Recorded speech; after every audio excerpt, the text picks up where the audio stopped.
Meus irmãos, essa paraxá fala da beleza e da santidade, da seriedade que é um casamento.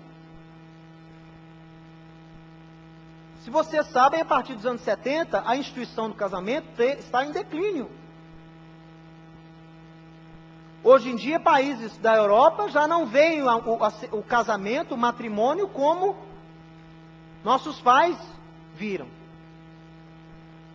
Casamento é uma comodidade. Alguns pensam hoje. Mas não é assim que a Bíblia trata o matrimônio. Então, essas instruções existem, né? Do verso 18. Caso o pai poupasse o filho, ou não tomasse as providências em relação a esse filho rebelde.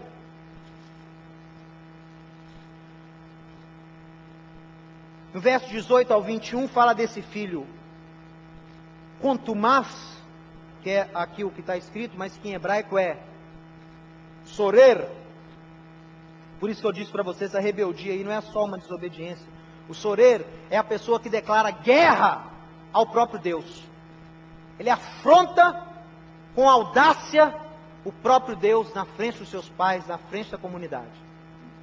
Esse é o sorer, esse é o rebelde que a Bíblia está alertando.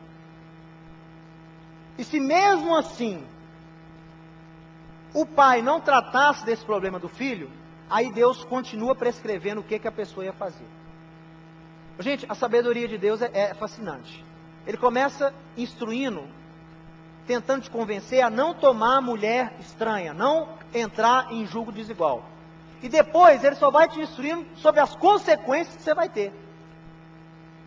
A mulher aborrecida, o filho rebelde.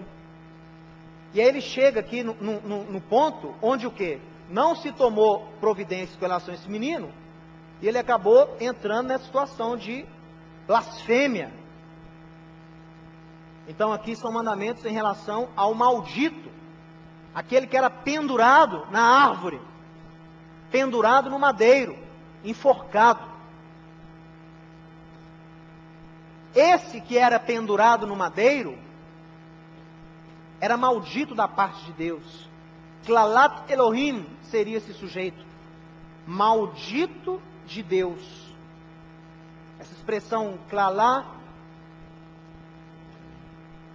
ela significa, vem de Kal.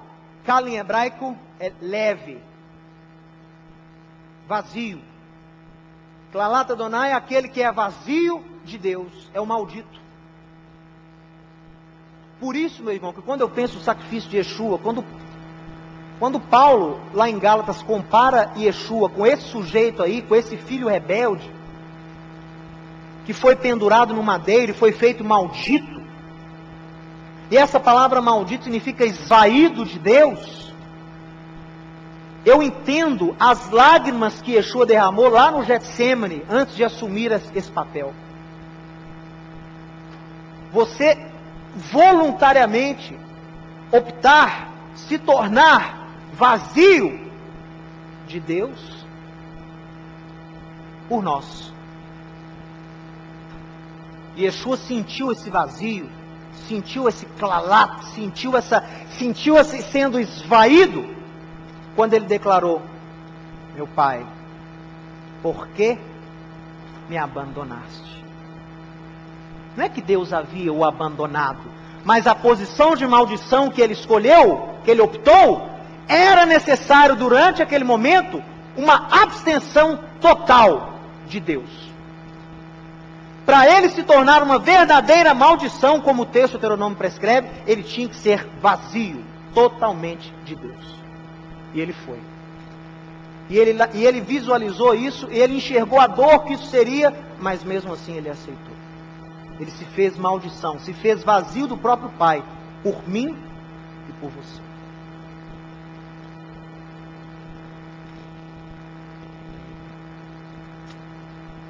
Meus irmãos, há um princípio divino que diz o seguinte: nós merecemos aquilo que toleramos. Você merece aquilo que você tolera. Você merece aquilo que você tolera. Se você é tolerante com o pecado, você merece as consequências desse pecado. Esse é um princípio divino que as pessoas muitas vezes não entendem. Quando elas estão sofrendo as consequências, mas não enxergam a própria tolerância. A tolerância é algo que pode ser muito bom, mas é algo que pode ser muito ruim na sua vida. É algo que pode estender maldições a você. Tolerância, amor com os que se arrependem. Tolerância, amor sempre com os que desejam uma mudança verdadeira. Mas intolerância para com o pecado. Intolerância para com a vontade de não servir a Deus. Intolerância em relação à profanação das coisas do Senhor. Intolerância. O restante da paraxá vai falar sobre isso. Nós vivemos hoje numa sociedade onde um dos sentimentos que mais estão presentes no brasileiro que participa, que exerce a sua função de cidadão, é exatamente esse: intolerância. Não pode haver tolerância. Não pode haver tolerância de nossa parte com pessoas designadas para nos liderar, que abertamente fazem o que bem entendem, não se importam mais com o juízo, com a moral, com a ética. Meus irmãos, intolerância. Eu não estou fazendo nenhuma demagogia aqui, mas eu quero que você entenda que não há separação entre igreja e política. Não há separação entre Estado e espiritualidade. Não há separação entre os céus e a terra. A vida do discípulo é uma só. O mundo que você habita é um só. Você não tem uma vida espiritual e uma vida política. Você não tem uma opinião eclesiástica e uma opinião política. Você é um só. Você é discípulo do Deus eterno. Você tem responsabilidade de implantar nesse mundo o reino dos céus. Você tem a responsabilidade de ver as leis divinas sendo vividas pelas pessoas aqui na terra. Você tem essa responsabilidade. E eu também. Vamos passar então.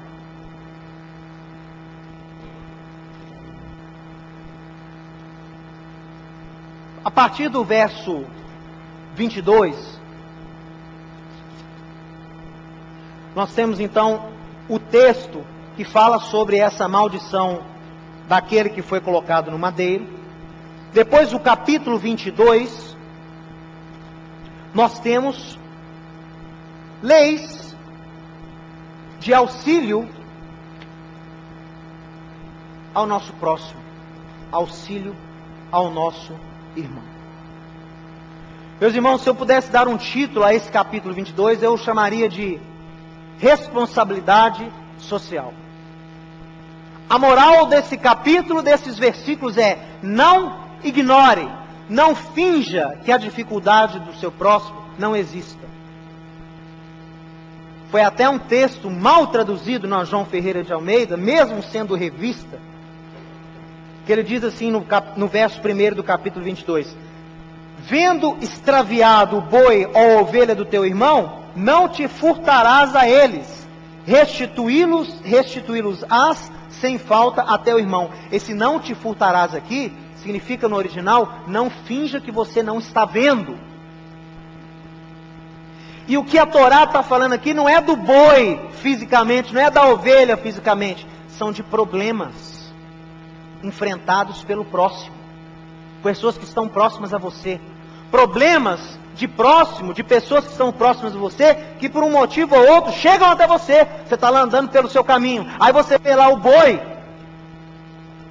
do seu vizinho entalado no buraco.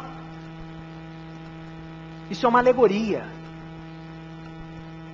Significa o quê? Se você chega a você um problema de algo que você pode fazer alguma coisa para ajudar, você não pode fingir que aquilo não está acontecendo e passar direto. Isso é pecado. Reter